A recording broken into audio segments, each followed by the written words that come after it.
My brother Greg drives a leased BMW and wears a Rolex. I live in my parents' basement and wear hoodies. To my parents, Greg is the success story, and I am the failure who never launched. Last Sunday, Greg staged an intervention. He convinced mom and dad that I was a financial leech, draining their retirement resources. He told them that if they kicked me out, they could sell the house, downsize, and finally travel. They gave me 30 days to vacate. They called me a burden. I didn't argue. I didn't fight. I just went downstairs, packed my bags, and logged into my bank account. I clicked cancel on the monthly auto draft of $3,800. See, my parents haven't paid their own mortgage since 2014. I have. And they are about to find out that the freeloader in the basement was the only thing keeping a roof over their heads. The dining room table was set with the good china, which usually meant bad news. My mother, Linda, refused to look me in the eye. She was busy smoothing out a wrinkle in the tablecloth, over and over again. My father, Bob, sat with his arms crossed, staring at the wall as if it were the most interesting thing in the world. And then there was Greg. My older brother Greg sat at the head of the table, leaning back in my father's chair. He was wearing a suit that cost more than my car, and his keys, with the BMW fob prominently displayed, were resting on the table next to his wine glass. Sam, Greg started, using his real estate sales voice. It was smooth, condescending, and fake. We need to have a hard conversation. About the future. I took a sip of water. I was wearing a faded hoodie and sweatpants because I had just finished a 12-hour coding sprint for my job. To them, I looked like a bum. Okay, I said. What's up? Mom and dad are getting older, Greg said, gesturing to them like they were exhibits in a museum. They deserve to enjoy their golden years. They want to travel. They want to see Italy. But they can't do that while they are supporting a 30-year-old man living in their basement. I looked at my dad. Is that what you think, Dad? That you're supporting me? Dad grunted. It's not just the money, Sam. It's the principle. Greg has his own firm. He has a house in the hills. You're still here. I pay for the internet, I said quietly. I buy the groceries. I fixed the roof last winter. You pay for the internet, Greg scoffed, actually laughing. Sam, the mortgage on this place is huge. The property taxes alone are a fortune. Throwing in $50 for Wi-Fi doesn't make you a tenant. It makes you a guest. A permanent guest. Greg leaned forward, putting his elbows on the table. Look, I've run the numbers, Greg said. The market is hot right now. If mom and dad sell this place, they can walk away with over $1 million in equity. They can buy a condo in Florida and retire in style. But they can't sell it with you living downstairs like a troll. You want to sell the house? I asked. We need to sell the house, Mom piped up, finally looking at me. Her eyes were wet. Sam, honey, we love you. But we feel stuck. We feel like we can't move on with our lives because we're always worrying about you. We want you to launch. Launch, I repeated. Yes, Dad said. It's time, son. We're giving you 30 days. You need to find your own place. Greg is going to list the house next month. I looked at the three of them. They saw what they wanted to see. They saw Greg, the golden boy, the successful agent. They saw me, the failure, the recluse. They didn't see the reality. They didn't know that Greg was leveraged up to his eyeballs in credit card debt to maintain that image. And they certainly didn't remember the winter of 2014. That was the year Dad's hardware store went under. That was the year the bank sent the foreclosure notice. That was the year one, fresh out of college with a remote job at a startup that just went public, stepped in. I had set up a direct transfer. Every month, on the first, $3,800 left my account and went directly to the mortgage servicer. I never told them. I didn't want to shame them. I just told them I handled the paperwork to modify the loan. For 10 years, they believed the lie because it was easier than admitting their son had saved them. They believed the mortgage was magically manageable now. So, Greg said, tapping the table. What's it going to be? Are you going to make this difficult, or are you going to be a man? I looked at the house. I love this house. I grew up here. I saved it. But you can't save people who don't want to be saved. I stood up. I pushed my chair in. I won't make it difficult, I said calmly. I'll be out by the weekend. Good, Dad said, relieved. It's for the best, Sam. Tough love. Right, I said. Tough love. I walked toward the basement door. Oh, and Sam? Greg called out. Don't forget to take your boxes of comic books or whatever junk you have down there. I need the space clean for the photographer. Don't worry, Greg, I said, opening the door. I'm taking everything that belongs to me. I went downstairs into the cool, dark basement. I sat down at my desk, where 3 monitors were glowing with code. I opened a new tab. I logged into my bank, Chase Private Client. I navigated to recurring transfers. There it was. Payee, First National Mortgage Amount, $3,800.00 frequency, monthly next payment, no first. My finger hovered over the mouse. Tough love, I whispered. I clicked cancel. A confirmation box popped up. Are you sure you want to stop this recurring payment? I clicked yes. Status, cancelled. I leaned back in my chair. Good luck in Italy, Mom, I said to the empty room. Most people think of a basement as a dungeon. To me, it was a command center. As I began pulling cables from my server rack, I looked around the room. To my parents, this was a cluttered mess of blinking lights and humming fans that drove up the electric bill. To the tech world, this was a Tier 1 home laboratory running nodes for 3 different blockchain networks and hosting a private cloud for a mid-sized logistics firm. Greg had called it junk. I wrapped a fiber optic cable, worth $200 a meter, into a neat coil. My mind drifted back to November 2014. The memory was sharp, like a shard of glass. I had come upstairs for a glass of water at 2 a.m. I found my father sitting at the kitchen table, his head in his hands. My mother was rubbing his back, her face pale and streaked with tears. On the table was a letter with a red stripe, notice of default. Dad's hardware store had been bleeding money for 2 years. He had refinanced the house to keep the business afloat, pulling out every cent of equity. Then the big box store opened down the highway, and the business collapsed. They were 3 months behind. The bank was demanding $18,000 in arrears immediately, or they would auction the house. I was 22. I had just landed a remote senior dev role at a fintech startup in San Francisco. My signing bonus alone was $50,000. I didn't tell them that. I didn't tell them I was making more in a month than Dad made in a year. I knew my father. He was a proud, stubborn man of the bootstraps generation. If he knew his son was bailing him out, it would have broken him. He would have refused the money and chosen homelessness out of sheer pride. So, I lied. I told them I knew a guy at the bank. I told them there was a government hardship program for struggling small business owners. I told them I would handle the paperwork. I took the foreclosure notice. I went to the bank. I paid the $18,000 arrears with a cashier's check. Then, I set up a new arrangement. I told Dad the program had deferred the payments for 10 years. In reality, I set up the auto draft for my account. For a decade, they lived here for free. They bought new cars. They went to dinners. They thought they were financial wizards who had beat the system. They forgot that the system always gets paid. Or rather, someone always pays. Hey, troll. I snapped back to the present. Greg was standing at the top of the stairs, holding a latte. He didn't come down, he didn't want to get dust on his suit. How's the packing coming? He asked, smirking. Mom wants to know if you need trash bags for all this electronic scrap. I looked at my rig. A dedicated GPU cluster used for rendering. A NAS drive with 40 terabytes of storage. I'm good, Greg, I said, disconnecting the main power supply. I booked a mover's truck. It'll be here Saturday. Saturday?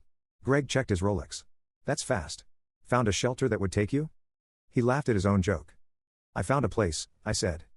Well, make sure you scrub the floor down here, Greg said, wrinkling his nose. It smells like ozone and failure. I have a staging crew coming in Monday. We're going to paint this white, maybe put in a home gym. Buyers love a home gym. You already have a buyer? I asked, unplugging the router, the one that provided the gigabit speed he was currently using to browse Instagram on his phone. I have interest, Greg corrected. I told Mom and Dad I can get $1.2 million for this place. Maybe $1.30 if we get a bidding war. The market is cooling slightly, but with my marketing? It'll fly. $1.2 million. I knew the numbers better than he did. I paid the property taxes, so I saw the assessments. The house was worth $900,000 tops. It needed a new roof. I had patched it, not replaced it. The HVAC was 20 years old. The foundation had a crack behind the drywall in the laundry room that I was monitoring. But the bigger issue wasn't the value. It was the debt. Dad had refinanced in 2012, 2013, and 2014. He had treated the house like an ATM. The principal balance on the mortgage wasn't zero. It was $850,000. If Greg sold it for $900,000, after closing costs and his commission, Mom and Dad would walk away with nothing.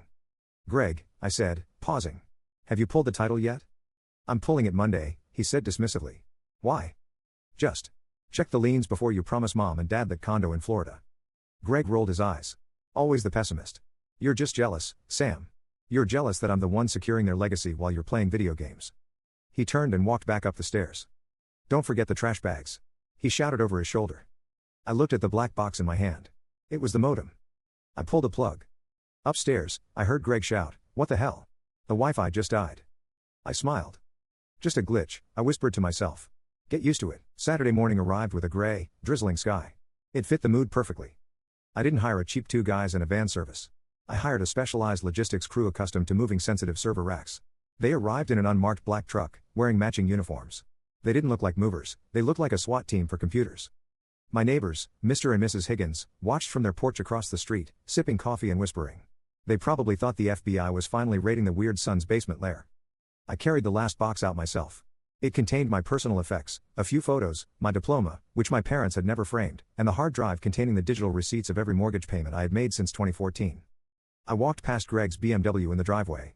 He was leaning against it, texting. He didn't offer to help. He was supervising. Careful with the doorframe, Greg barked at one of the movers. I don't want scratches.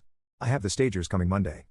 The mover, a guy named Mike who looked like he could bench press a Volkswagen, just glanced at Greg and kept walking. I approached the front steps where Mom and Dad were standing. They looked uncomfortable. But mostly, they looked relieved. It was the look of someone finally dropping a heavy bag of trash at the curb. "Well," Dad said, sticking his hand out for a handshake. Not a hug. A handshake. "You got everything?" "Yeah, Dad. I got everything." "Where are you heading?" Mom asked, wringing her hands. "Did you find a roommate situation? Or a studio?" She asked it with a tone of pity, imagining me in a grim, windowless room above a bowling alley. "I found a place downtown," I said vague. "It's got a view." "That's nice, honey," she said, clearly not believing me. "Just remember, this is a fresh start. A chance to stand on your own 2 feet. We're doing this because we love you." "I know, Mom." I looked at Dad. I felt a sudden, sharp pang of guilt. Not for leaving, but for what was about to happen to them. They were arrogant, yes. They were blind. But they were old.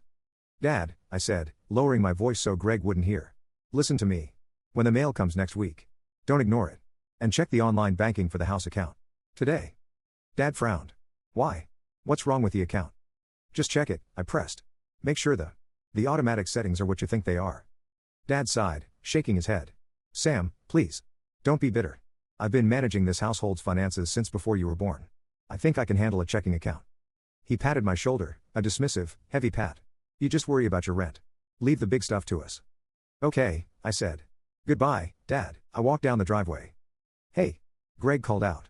"I'll send you the Zillow link when it goes live. You can see what success looks like." I didn't turn around. I just waved. I got into my car, a reliable, 4-year-old Honda Civic that I kept specifically because it didn't draw attention, and followed the black truck out of the subdivision. 40 minutes later, the scenery changed.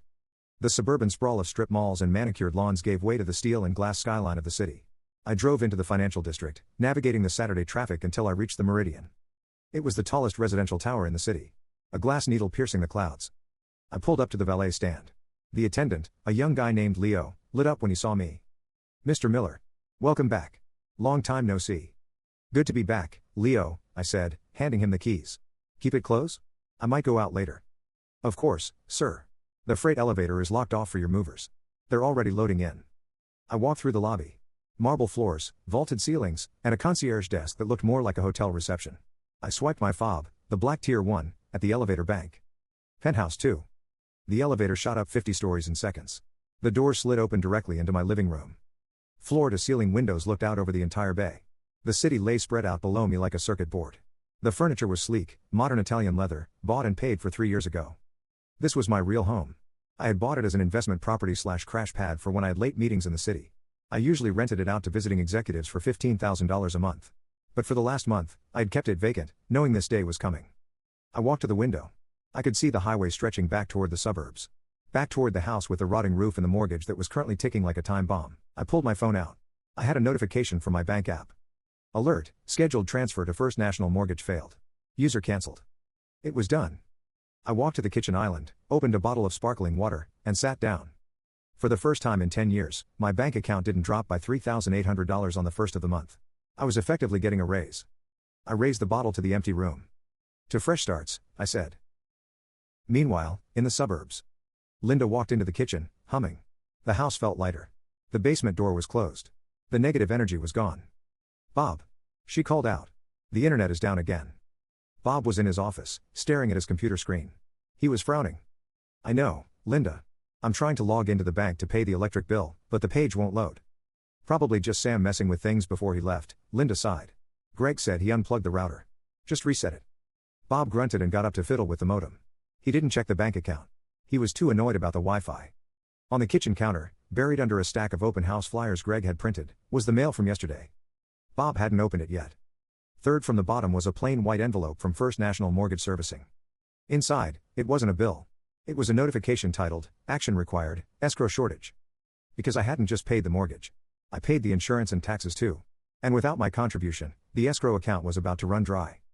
Bob poured himself a coffee, ignoring the pile of mail. "Peace and quiet," he said, smiling at Linda. Finally, she agreed. The first week of my exile was quiet. Too quiet for my parents. They expected me to call. They expected me to beg for money or ask to come back to do laundry. They had a script prepared for that, a speech about standing firm and tough love. But I didn't call. My phone sat silent on the marble counter of my penthouse kitchen. Instead, the silence in the suburban house began to curdle. It started on a Wednesday. The staging crew Greg hired had just finished painting the basement a sterile, hospital white. They had turned my command center into a bonus rec room with a cheap foosball table and a fake plant. Dad was sitting at the kitchen table, sorting through the mail. He was in a good mood. Greg had put the coming soon sign in the yard that morning. Junk. Junk. Bill. Dad muttered, tossing envelopes. He stopped at a thin, business-sized envelope. It wasn't the usual white. It was pink. First National Mortgage. Urgent, notice of non-payment. Dad frowned. He cleaned his reading glasses and looked again. Linda? He called out. In the garden. Mom shouted back. Dad ripped the envelope open. He pulled out the letter. Dear Robert Miller, we have not received your payment of $3,800 due on November 1st. Please remit payment immediately to avoid late fees and credit reporting. Dad laughed. A short, confused bark of a laugh. Idiots, he muttered. Bank errors. Always something. He assumed it was a glitch. After all, the mortgage had paid itself for 10 years. He had vague memories of Sam saying something about a hardship program deferral, or an automated government subsidy. In his mind, the mortgage was a solved problem, a line item that simply didn't exist in his monthly budget. He picked up his phone and dialed the number on the letter, intending to yell at a customer service rep. Thank you for calling First National. Please enter your account number. He punched it in. We have located your account. Our records show the last payment was received on October 1st via third-party ACH transfer from Samuel V. Miller. Dad froze. The phone pulled away from his ear slightly. What? He whispered. The automated voice continued. That recurring payment schedule was canceled by the user on October 28th. The current amount due is $3,800. Dad hung up. He stared at the phone. Samuel V. Miller. No. That couldn't be right. Sam was broke. Sam lived in the basement. Sam wore sweatpants and played video games. There was no way Sam had $3,800 a month. That was more than Dad's Social Security check. Bob? Mom walked in, holding a basket of tomatoes. What's wrong? You look like you've seen a ghost. Linda, Bob said, his voice trembling. I think the bank made a mistake with Sam's name. What are you talking about? The mortgage. They said Sam canceled the payment. Linda laughed, waving a hand. Oh, Bob. You know Sam probably just messed up the internet settings again. He probably had some old autopay for the cable bill linked to the house account. Call Greg. He understands these banking things. Right, Bob said, exhaling. Greg. I'll call Greg. He dialed his golden child. Hey Dad. Greg answered on the first ring. Great news. I have a broker's open house scheduled for Tuesday. I'm thinking we list at $1.25 million. That's great, son, Bob said. Listen, I got a weird letter from the mortgage company. Says we missed a payment. Don't sweat it, Greg said dismissively. Banks get twitchy when you start prepping for a sale. Sometimes the title inquiries trigger a flag. Just ignore it. We're paying the whole loan off in 3 weeks anyway when we sell. It'll all come out in the wash at escrow. Are you sure? Bob asked. It was a pink letter. Dad, I'm a real estate professional. I do this every day. Ignore the letter. Focus on keeping the lawn green. We need curb appeal. Bob looked at the pink letter. He looked at the phone. Greg was the expert. Greg had the suit. Greg had the BMW. Bob crumpled the pink letter and threw it in the trash. You're right, Bob said. Curb appeal. He walked out to water the lawn. 5 days later. Monday. I was in my office overlooking the bay, reviewing code for a client, when my phone buzzed. Incoming call, Greg. I let it go to voicemail. 5 minutes later. Incoming call, Dad. I let it go to voicemail. 10 minutes later. Incoming call, Mom. I picked up. Not because I wanted to, but because Mom never called twice in a row unless someone was dead. Hello? Sam? Her voice was shrill. Panicked. Where are you? I'm at work, Mom. What's wrong? There's a man here, she whispered. A man in a cheap suit. He's taping something to the front door. Greg is screaming at him. What is he taping to the door, Mom? A yellow paper. It says. Oh God, Sam. It says notice of trustee sale. Foreclosure. It happened faster than I expected. They must have been closer to the edge on the previous default than I realized. The bank hadn't just flagged a missed payment, they had reactivated the old foreclosure proceedings from 2014 immediately upon default. Put Greg on the phone, I said. There was a fumbling sound. Then Greg's voice, furious and breathless. Sam. What did you do? Greg screamed. Did you hack the bank? The guy says the mortgage hasn't been paid by the guarantor this month. I didn't do anything, Greg, I said calmly. I just moved out. What does that have to do with the mortgage? Ask Dad, I said. Ask Dad to look at the bank statements from 2014 to 2024. Ask him to look at the sender field on the deposits. I don't have time for riddles. Greg yelled. This yellow sign ruins the curb appeal. I have an open house tomorrow. How do I get rid of it? You pay the bill, Greg, I said. It's $3,800. Plus late fees. Probably $4,000 to make it go away. Silence. I knew exactly why there was silence. Greg didn't have $4,000. Greg had a lease payment due on the BMW and a maxed out Amex. I can't move funds that quickly, Greg stammered. My liquidity is tied up in pending closings. Well, I said, leaning back in my Herman Miller chair. Then I guess you better sell the house fast. We can't sell it with a foreclosure notice on the door. That sounds like a real estate professional problem, I said. Good luck, Greg. I hung up. I looked at the view. The fog was rolling in over the bridge. The crash had begun. Tuesday morning, the sun was shining, and Greg was sweating. He stood on the front porch, holding a bottle of Goo Gone and a scraper. He was frantically scrubbing the sticky residue left behind by the yellow notice of trustee sale he had ripped off the door 10 minutes ago. It was a felony to remove illegal posting, but Greg didn't care about felonies. He cared about commissions. Good as new, he muttered, wiping the wood with his handkerchief. He adjusted his tie, plastered on his winning smile, and opened the door. The house smelled of baking cookies, store-bought dough he had thrown in the oven to mask the scent of old carpet and ozone. The open house began at 10 a.m. By noon, the street was lined with cars. Greg was in his element. He handed out glossy brochures that listed the home's features: spacious basement suite, vintage charm, mature landscaping. The roof? Greg said to a young couple, waving a hand dismissively. Solid as a rock. My brother, he's a bit of a handyman, maintained it religiously. He didn't mention that the maintenance was me up there with a tarp and a caulking gun in the middle of a thunderstorm because Dad was too cheap to call a roofer. And the finances? The husband asked. Any liens? We saw some activity on the county records online. Greg laughed, a booming, confident sound. Clerical errors, my friend. The bank gets confused when you prepare a property for high-value transfer. The title is squeaky clean. I'm the listing agent and the son, so I can personally vouch for the integrity of this home. The couple nodded, charmed. By 4 p.m., Greg had 3 offers. The highest was $1.15 million. It was slightly under the asking price, but it was an all-cash offer with a 10-day close. Greg was ecstatic. He did the mental math. Sale price, $1.15 million. Commission, 5%, $57,500. That would pay off his BMW lease, his credit cards, and leave enough for a trip to Cabo. He gathered Mom and Dad in the living room. They were beaming. Mom was already looking at brochures for condos in Boca Raton. We did it, Greg announced, popping the cork on a bottle of champagne he couldn't actually afford. We have a cash buyer. We open escrow tomorrow. Start packing, folks. You're rich. Dad raised his glass. To Greg. The only one who stepped up. To Greg, Mom echoed. 2 days later. Thursday. The euphoria lasted exactly 48 hours. Greg was in his office, a rented WeWork space, when his phone rang. It was Sarah, the title officer at Fidelity National Title. Hey Sarah. Greg answered, leaning back in his chair. Do we have the preliminary report? We're looking to fast-track this closing. Hi, Greg, Sarah said. Her voice didn't have the usual bubbly sales tone. It was flat. Professional. We have the prelim. We have a problem. What problem? Did the bank not clear the foreclosure notice yet? My dad called them. Dad had not called them, he had forgotten. It's not just the notice, Greg. It's the payoff demand. Okay, shoot, Greg said, grabbing a pen. What do they owe? 200? 300,000? Greg assumed, like his parents, that the mortgage had been paid down significantly over the last 30 years. He assumed there was massive equity. Greg, Sarah said. The first mortgage lien holder, First National, has a principal balance of $845,000. Greg dropped his pen. What? He choked out. That's impossible. They bought the house in 1990 for $200,000. Records show a cash-out refinance in 2008, Sarah read. Another in 2011.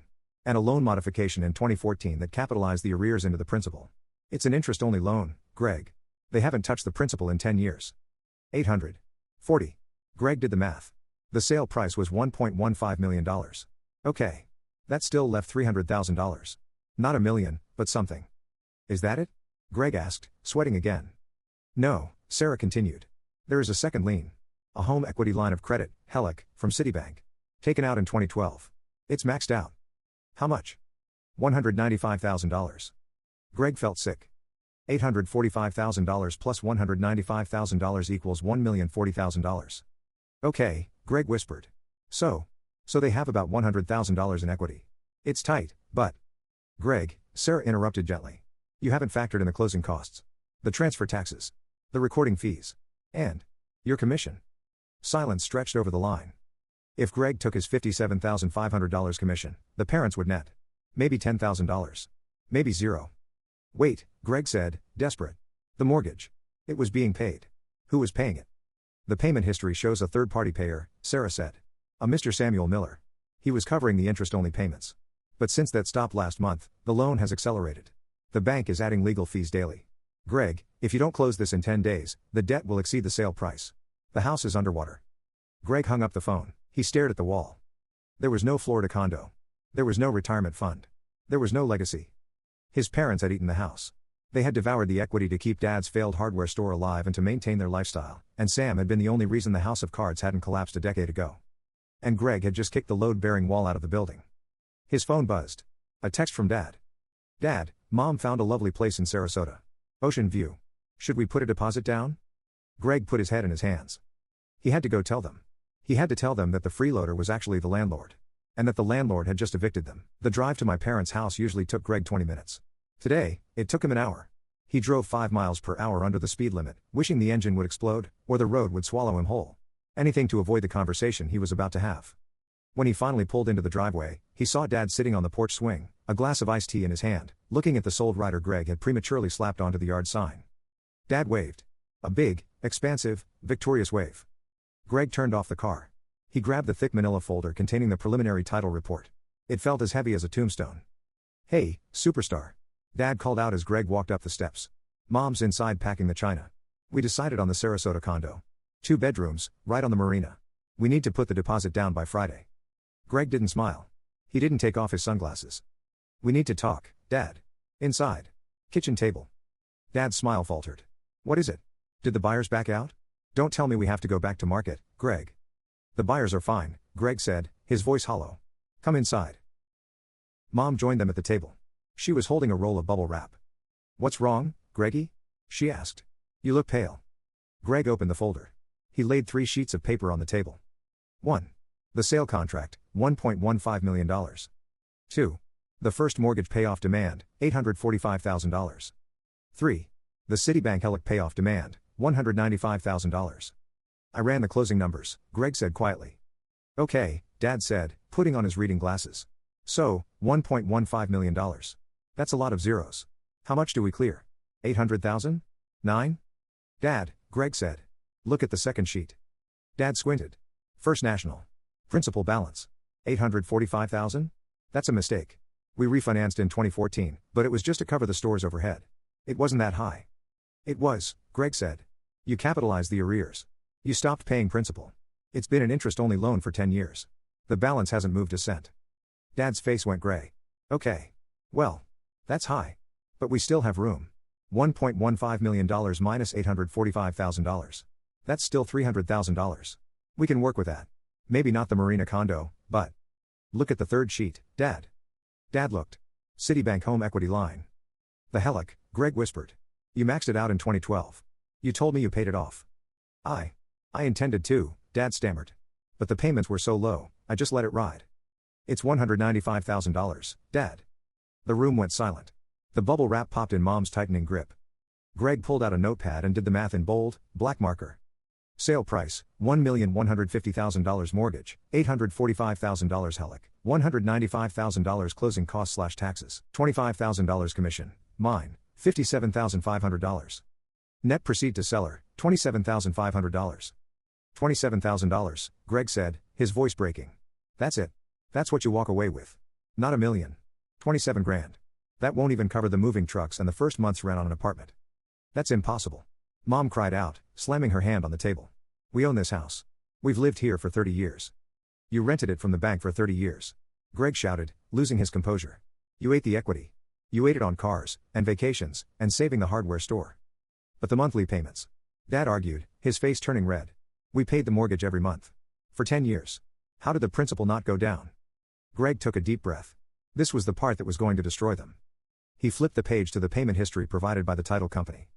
You didn't pay the mortgage, Dad. Greg pointed to the source column on the ledger. ACH transfer, S. Miller. ACH transfer, S. Miller. ACH transfer, S. Miller. Row after row. Month after month. Year after year. Sam? Mom whispered. She leaned in, staring at the name like it was written in a foreign language. Sam took over the payments in 2014, Greg said, the realization settling heavily on his own shoulders. When you were facing foreclosure. He didn't fix the paperwork. He just paid it. $3,800 a month. For a decade. That's almost $500,000 of his own money. Dad slumped back in his chair. He looked physically smaller. He told us it was a government program, Dad mumbled. He said he handled it. He handled it all right, Greg said bitterly. He kept the roof over your head. And because he was paying interest only, the payments were low enough that he could afford it without you noticing. He was buying you time. And we kicked him out, Mom said. Her voice was trembling. Tears began to spill down her cheeks. We told him he was a burden. We told him he needed to launch. He didn't launch, Greg said. He ejected. He stopped the payments the day he left. Greg gestured to the pile of boxes in the corner. He wasn't mooching off you, Greg said, looking at the floor. You were mooching off him. And so was I.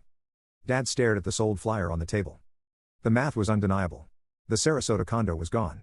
The legacy was gone. They were 3 weeks away from closing a sale that would leave them homeless. What do we do? Dad whispered. Greg, you're the expert. Fix this. Greg laughed. A dry, humorless sound. I can't fix this, Dad. I'm broke. I needed this commission to pay my car note. Greg looked at his phone. There's only one person who can fix this. The guy who has been fixing it for 10 years. Dad shook his head.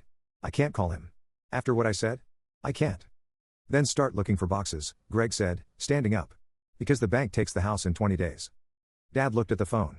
He looked at Mom, who was weeping silently into her hands. He picked up the phone. His fingers shook as he dialed. The sun was setting over the city, turning the glass facade of the Meridian into a pillar of fire. I stood on my balcony, 50 stories up, watching the container ships drift slowly under the Bay Bridge. My phone sat on the railing. It had been buzzing for 2 minutes. Incoming call, Dad. I took a sip of my drink, a 15-year single malt I had bought to celebrate my promotion last year, which I had never opened because I didn't want to explain to my parents why I bought a $200 bottle of whiskey. I swiped green. I put it on speaker. Hello, Dad. The silence on the other end was heavy. It was the sound of a man swallowing a lifetime of pride. Sam, Dad said. His voice sounded cracked. Older. We're sitting here. With Greg. I figured, I said calmly. Did the title report come back? Yes, Dad whispered. It came back. I heard a rustle of papers, then a sniffle. That was Mom. Sam, honey, Mom's voice came through, trembling. We saw the records. The bank statements. We saw. Your name. Okay, I said. Why didn't you tell us? Dad interrupted, his voice gaining a little bit of its old bluster, a defense mechanism against the shame. Why did you let us think the bank had deferred it? Why did you let us sit here for 10 years thinking we were secure? Because if I told you, I said, leaning against the railing, you would have tried to manage it. You would have refinanced again to buy a boat. Or you would have refused the money and lost the house in 2014. I just kept the lights on, Dad. You paid $450,000, Greg's voice cut in. He sounded angry, but it was a scared anger. Sam, do you have any idea how much equity that is? You essentially own half the house. I don't own anything, Greg, I corrected. I wasn't on the deed. I was just paying the rent. And now, the lease is up. Sam, listen, Dad said, shifting gears. We're in a bind. A serious bind. The sale price. After the mortgages and the fees. We walk away with nothing. Maybe debt. We can't move to Florida.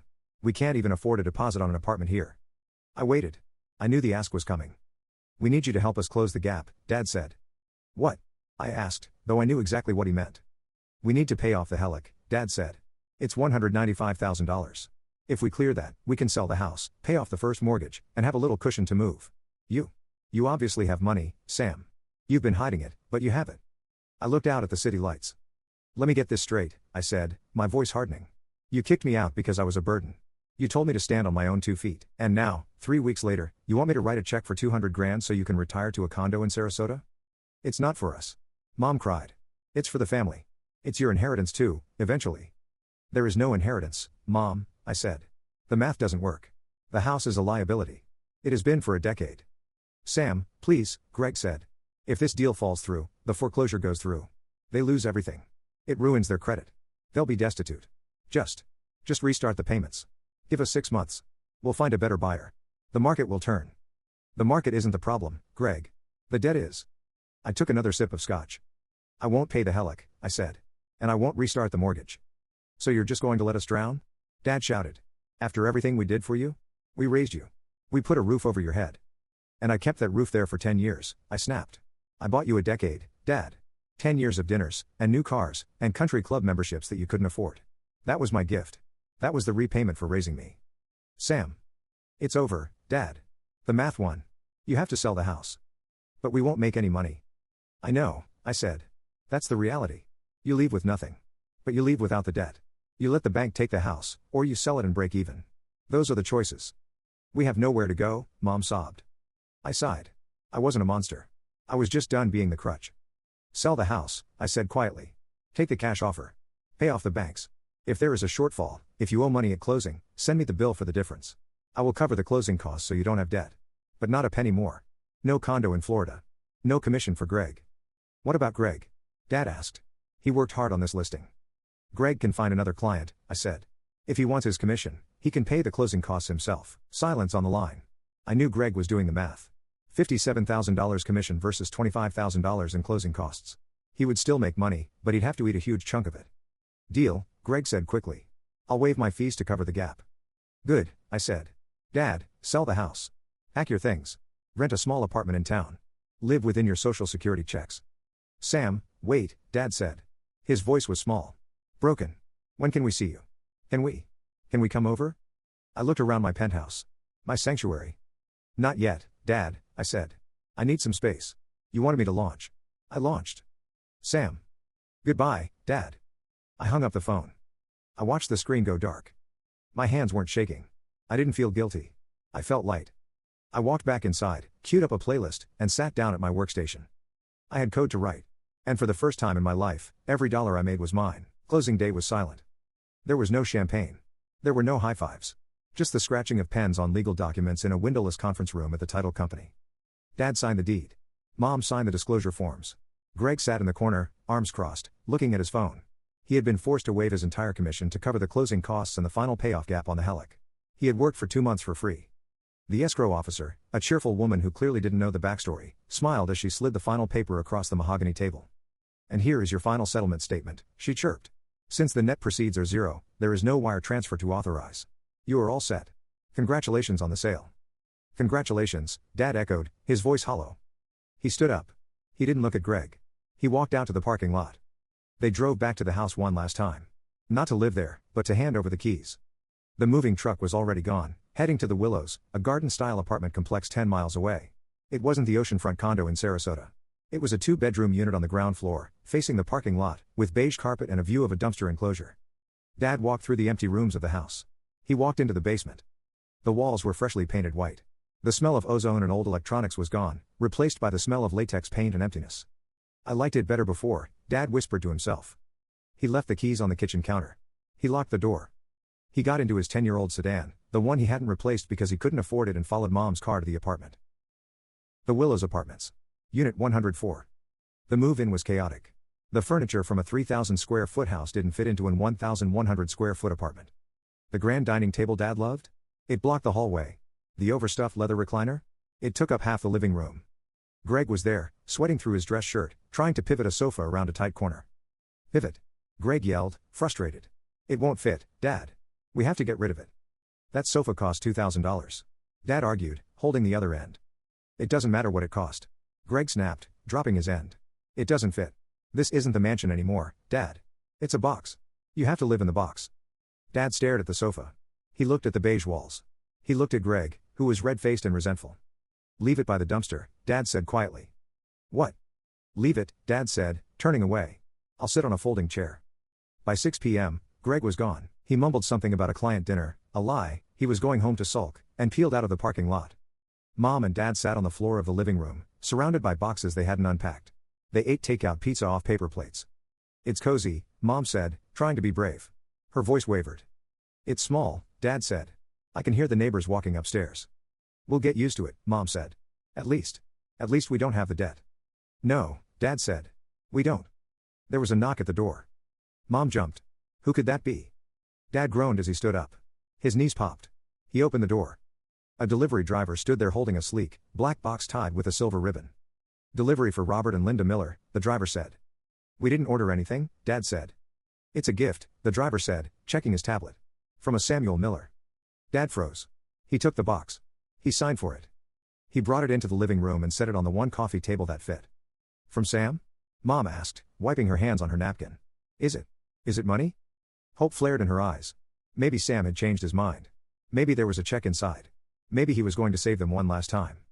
Dad cut the ribbon. He opened the box. It wasn't money.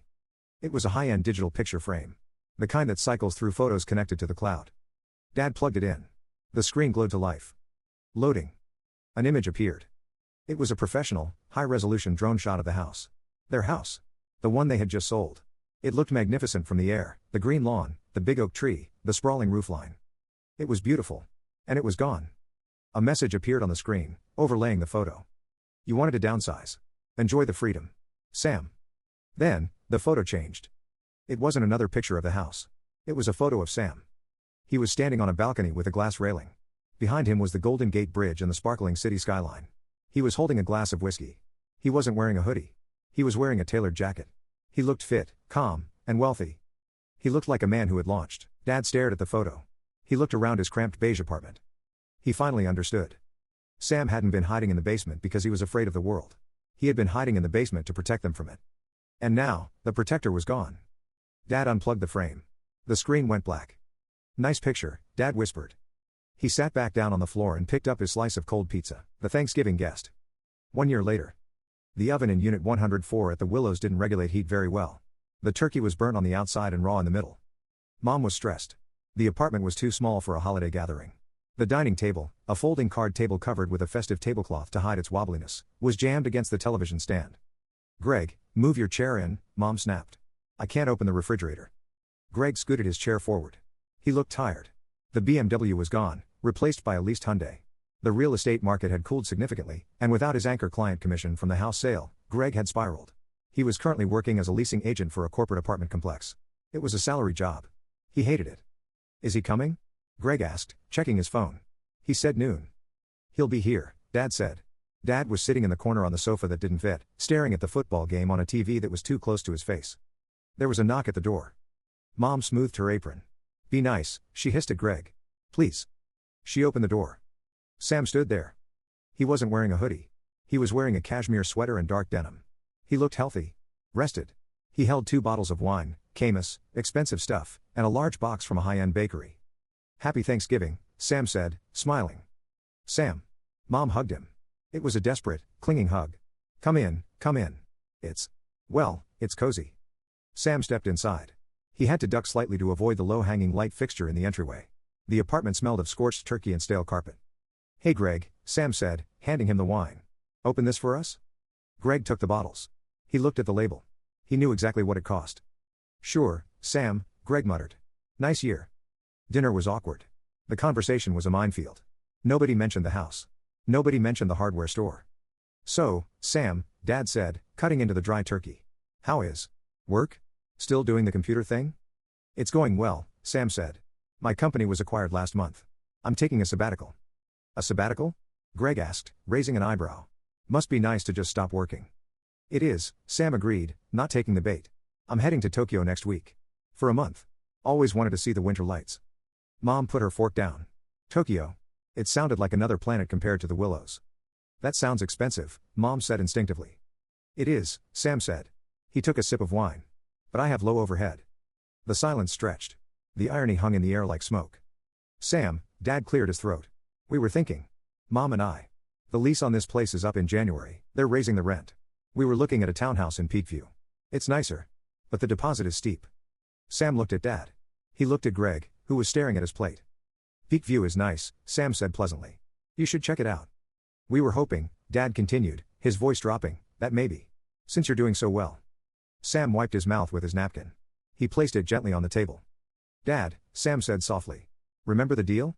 I cover closing costs. That was it. I paid for the house for 10 years. I paid for the closing costs last year. The ledger is balanced. We're family, Mom whispered. We are, Sam said.